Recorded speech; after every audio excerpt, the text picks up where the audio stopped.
Oh yes, a very good evening to you. Thank you so much for joining us for this evening's installment of Trendz Live. Coming to you live from our headquarters in Auckland Park, Johannesburg. Sit back, relax and enjoy as we bring you this evening's offerings of everything's lifestyle and entertainment. Thank you so much for joining us. My name is Mxolisi Masang. It's great to be in your company. Let's get straight into it. We start with fashion, where fashion lovers make some noise, of course. SA Fashion Week kicked off on Thursday and is currently underway at the Mall of Africa.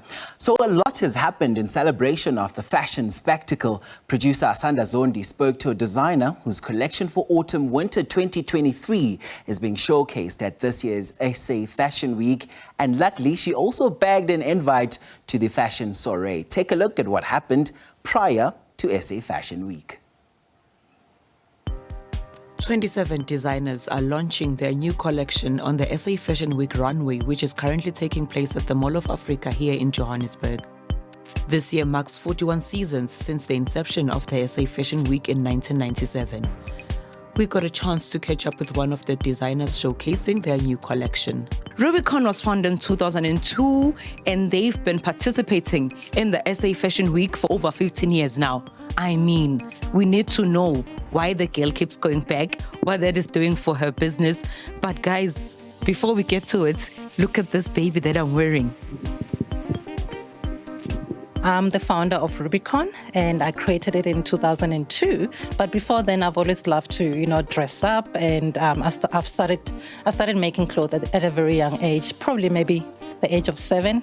Because my mother as well, she also does design garments and, make for people. She still does that even till today. I love to draw inspiration from our heritage, and I'll go back, like for instance, now for this collection, the Autumn Winter 23. So it's inspired by water, the flow of water.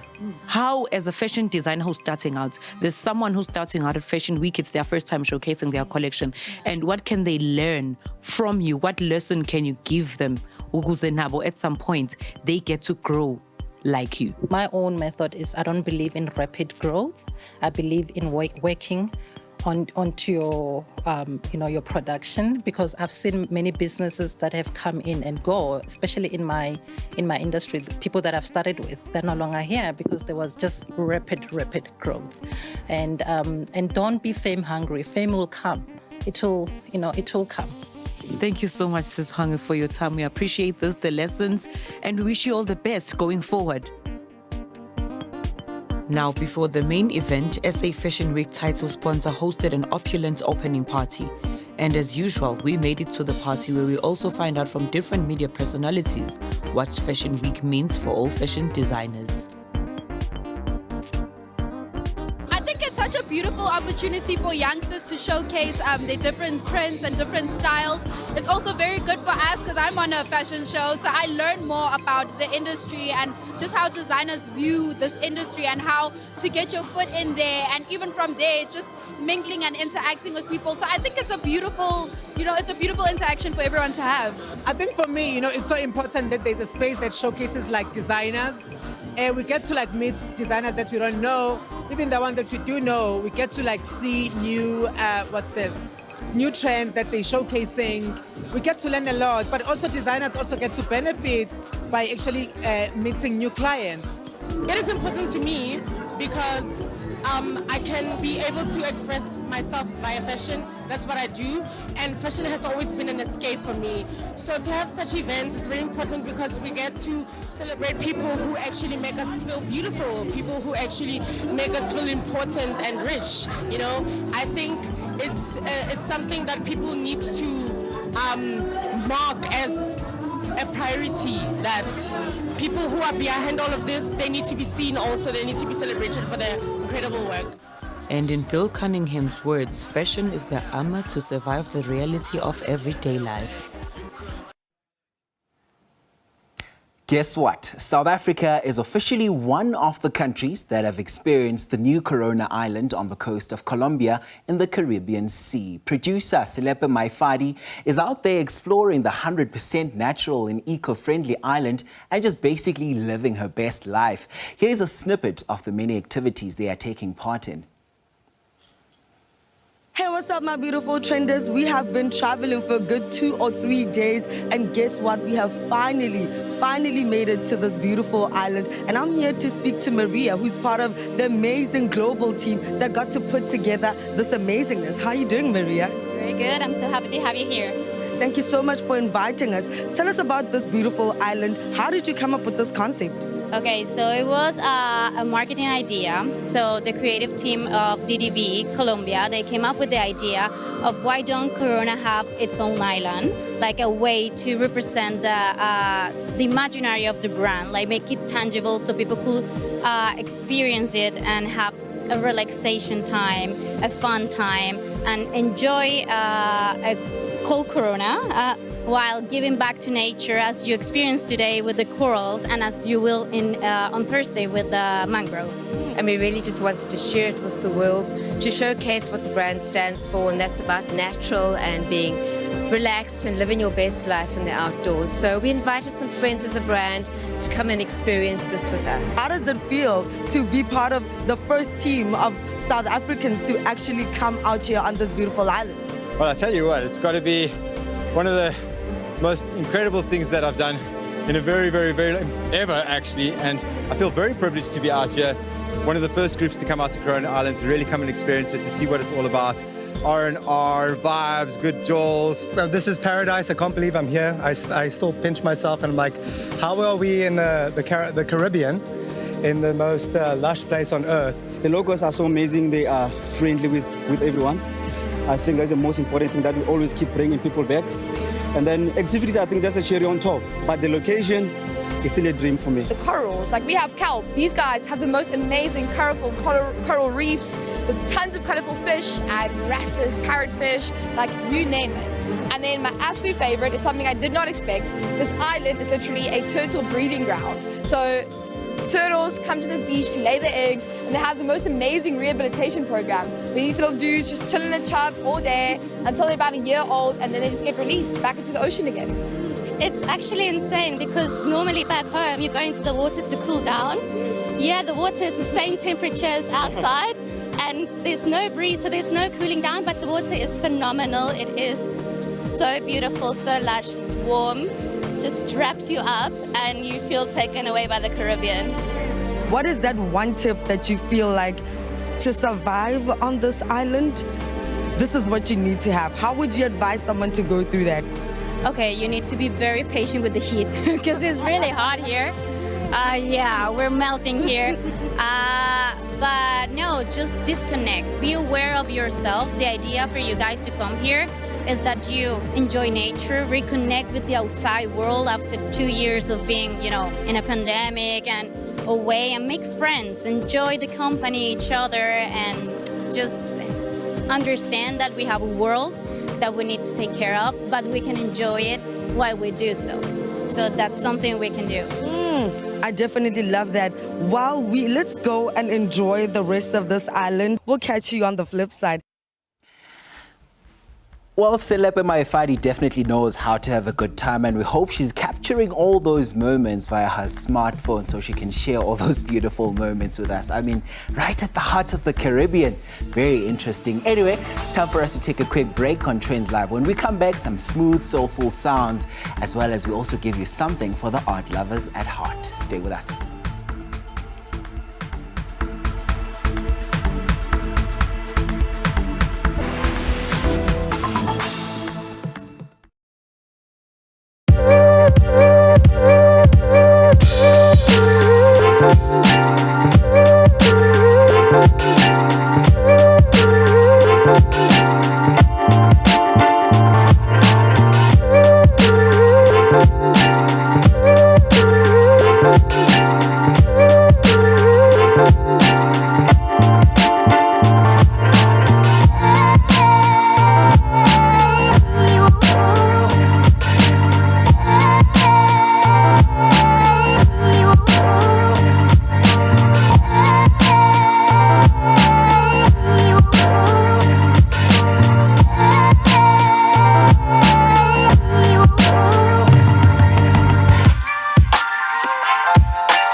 established in the music scene in 2019 when she released her debut album titled Ekaya. Like many other artists, Bahati Sithole was affected by the COVID-19 pandemic. Now, despite all of that, she kept pushing, and her love and passion for music still remains. And this afternoon, or rather this evening, she joins us here in studio. Bahati, welcome to Trendz Live. Thank you so much for your time. Thank you, Kolisi. It's great to have you on the show. So I want to know from you, tell us about your sound. There's a bit of jazziness and there's so many other elements. Talk to us about that. I do jazz. I'm a jazz artist. I grew up singing choral. So, singing in church because I'm a pastor's kid. I know I was expected to sing gospel, but I was like, no. I want to do what I feel inside. And I understand my voice to be a very mellow voice, and therefore I had to go for jazz. Yeah, so why did you choose jazz in particular when there's so many genres? Like I say, I could sing gospel, but no, I felt I did that in church, like from Sunday school to youth or whatever. But then when I came out of that as a human being, as Bahati the person, I felt jazz because also I love the sound of jazz. I love the writing there. That's why jazz became the thing for me. So in came COVID-19 and so many artists were affected. How were you affected? Lord, I was starting, just released my album, pushing it was coming okay. I'm like, see myself here and there. But then, yes, it came. But for me, it was a lesson. It was a time to actually have time with myself. Like, do you really want to do this, Bahati, or you want to stop? But I was like, no, I want to continue. I'm going to just, in this time for the pandemic, I just went out and tried and find myself, did everything I could as an artist, an independent artist, went to conferences, workshops and all that, just to make sure that I am armed, for the industry that I'm in. So now, do you think there is more space for artists to explore as far as the jazz spectrum is concerned? I'm going to say yes and no. Because the thing is, it depends on you as a person. I'm a jazz artist. I am me. I am that brand. Jazz for me, because it's a timeless kind of music, there is space. But if you're looking for instant fame, then jazz is not for you. All right, so what can we expect from you and where are you performing? Actually, on the 5th, I'm going to Northwest. I am doing a jazz there with the ladies, so I'm looking forward to that one. All right, and we're looking forward to it. Let's leave you to do what you're good at. Ladies and gentlemen, once again, Bahati, enjoy.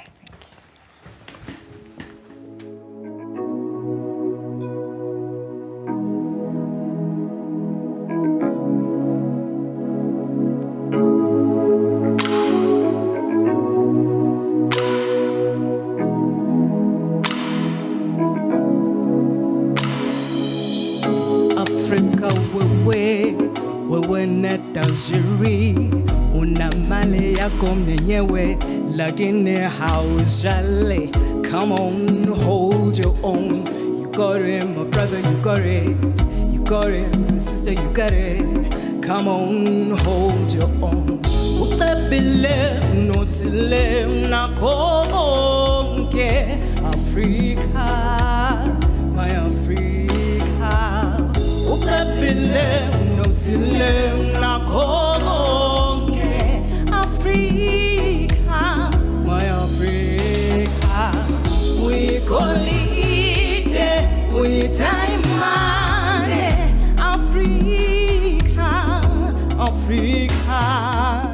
We call it, Africa, oh Africa. Oh yeah, yeah, yeah, yeah, yeah, yeah, yeah.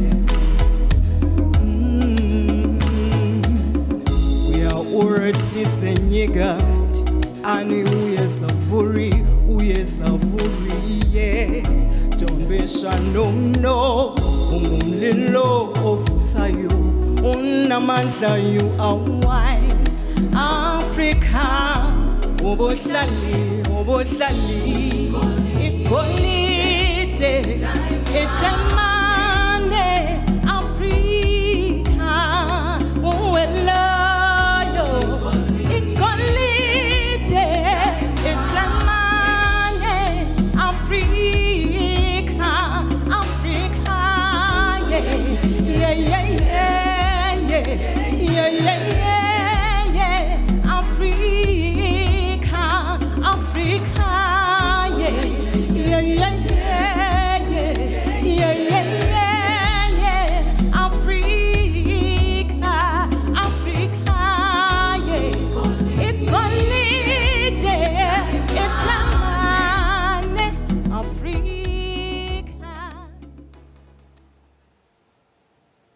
Man, oh man, what a talented lady there. And of course, Arty Sithole, thank you so much for the gift of humanity, the gift of music. Now let's take you to something arty. The Market Art Photo Workshop is an institution that has trained some of South Africa's best photographers. Their gallery always houses exhibitions that are informative, thought-provoking and certainly stunning. Currently running is one of the best by Soweto-born artist Hoek Swantle, who captured beautiful images that take us down memory lane. Take a look. Migrant workers and black people were forcefully removed from inner city Johannesburg to the south, and that's how Soweto was formed. Four-roomed houses, coaches and trains became homes to many families, but now the face of the township as we know it is changing for the better. Hello Trenders, today we are at the Market Photo Workshop with Sir Hoek, and today's exhibition is for Laza. I feel like we should be standing or sitting rather estupini because this is a four-room house, right? Yeah, definitely. Should we be sitting now? I think so, yeah. I think we should, but I mean... Agna stoop lana. No, just stoop lana, fine. The project started, I think, 2 years ago. 2 years ago, while I was cycling like Ekasi, seeing all these four-roomed houses, these iconic four-roomed houses like being developed. And then I had an interest of photographing the architectural Ntonian houses because they are very iconic, and that's where I grew up in. So, and then with that, and then that project then started because I started noticing that all these four-roomed houses were sort of like disappearing in a way. And I'm like, okay, cool. Let me just capture these houses, maybe for archival purposes, and just to inform maybe like the future generation. So please take me through the kind of emotion that you went through when you captured these images. Emotionally, like I became sad, but as well, like I became happy as well. Well, the saddest part is because like it comes from growing up as well, because like I remember there was a time where like on holidays like we used to share this house, like it was like maybe like 12 of us, you know, like we had like other siblings from other provinces visiting Gauteng, you know, Soweto, you know, but now we find ourselves some of the siblings like sleeping a kishi in a dining room, but it was fun, you know, it was fun because now we had like all this interaction with our siblings. But the saddest part is like honestly like it's a lot of people like in a small house. We didn't know that. You know, we didn't know, but I mean I was a kid, but now growing up then I started realizing like I don't think life was fair for us, you know, but even if these houses were not meant for black people to own, but I mean it became what it is, you know, and part of our identity. So is there a particular township that you shot all of these houses at, or did you just go around Soweto? Because I was cycling, like I was using my bicycle and then cycling around. So I used, I shot like a lot of townships. So there's no like a particular township that I spent my days like in. Like I would go to MDNE, photograph, I would go to as well, I would go to Emapetla, like all over. We appreciate the effort of this young man for his contribution in archiving our history. Remember, passion, research and dedication is what it takes to be a great photographer.